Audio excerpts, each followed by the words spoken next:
கர்த்தருக்குள் பிரியமானவர்களே, ஏப்ரல் 16 இன்றைய பனித்துளிகளின் தலைப்பானது என்னோடிரும் என் தேவனே. வசனம் லூக்கா 24வது அதிகாரம் 29வது வசனம்.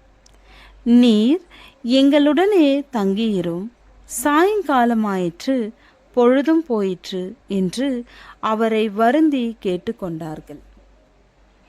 போதகர் லைட் அவர்கள் தம்முடைய 27வது வயதில் வியாதிப்பட்டிருந்த நண்பர் ஒருவரை அடிக்கடி சந்திக்க செல்வது வழக்கம். வியாதி படுக்கையிலிருந்த அந்த மனிதர் எப்பொழுதும் ஆண்டவரே என்னோடிரும் என்று சொல்லிக்கண்டே இருப்பாராம்.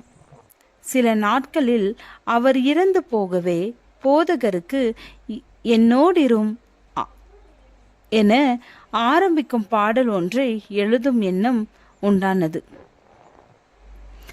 1847 ஆண்டு தமது 54வது வயதில் போதகர் லைட் அவர்கள் காச நோயினால் பாதிக்கப்பட்டு குளிர்காலத்தை இத்தாலி நாட்டில் கழிக்க தீர்மானித்தார். பயணம் புறப்படும் முன் தமது சபையாருக்கு பிரசங்கம் ஒன்றை செய்ய வேண்டும் என்று விரும்பினார். அவர் ஆலயத்திற்கு சென்று நற்கருணையை குறித்து ஒரு அருமையான பிரசங்கம் செய்தார். அன்று மாலையில் அவர் கடற்கரையில் உலாவிக் கொண்டிருந்த போது பல ஆண்டுகளுக்கு முன்பு அவர் எழுத துவங்கிய என்னோடிரும் என்ற பாடலை எழுதி முடித்தார்.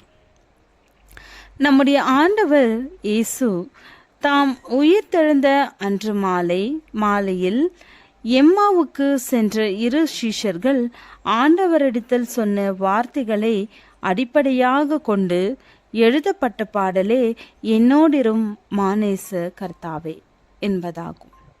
இப்பாடல் நமக்கு நல்லதொரு பாடத்தை கற்றுக் கொடுக்கிறதாக இருக்கிறது. நம்மோடு இருப்பதற்காகவே இந்த உலகத்திற்கு வந்த அவருக்கு இம்மானுவேல் என்று பெயரிடப்பட்டது. இம்மானுவேல் என்பதற்கு தேவன் நம்மோடு இருக்கிறார் என்று அர்த்தம். மேலும் நான் உங்களுக்கு கட்டளையிட்ட யாவையும் அவர்கள் கை கொள்ளும்படி அவர்களுக்கு உபதேசம் பண்ணுங்கள். இதோ உலகத்தின் முடிவு பரியந்தம் சகல நாட்களிலும் நான் உங்களுடனே கூட இருக்கிறேன் என்றார். ஆமேன் என்றும் அவர் கூறியுள்ளார். உங்கள் முதிர் வயது வரைக்கும் நான் அப்படி செய்து வந்தேன். இனி மட்டும் நான் உங்களை தாங்குவேன். நான் அப்படி செய்து வந்தேன். இனிமேலும் நான் ஏந்துவேன். நான் சுமப்பேன், தப்புவிப்பேன். ஆண்டவர் தம்மோடு தங்கியிருந்தால் முதிர் வயது வரை நமக்கு ஒரு சஞ்சலமும் ஏற்படாது. எனவே நமது ஆண்டவரை நம் இருதயங்களில் வந்து தங்கியிருக்கும்படி அழைப்போம். அப்பொழுது அவர் அவர்களுடனே தங்கும்படி உள்ளே போனார். உங்களோடும் அவர் தங்க ஆயத்தமா இருக்கிறார். ஜெபம். ஆண்டவரே, இருளான நேரத்தில் வெளிச்சமாய் என்னோடிரும் எங்கள் மானேச கர்த்தாவே. ஆமேன்.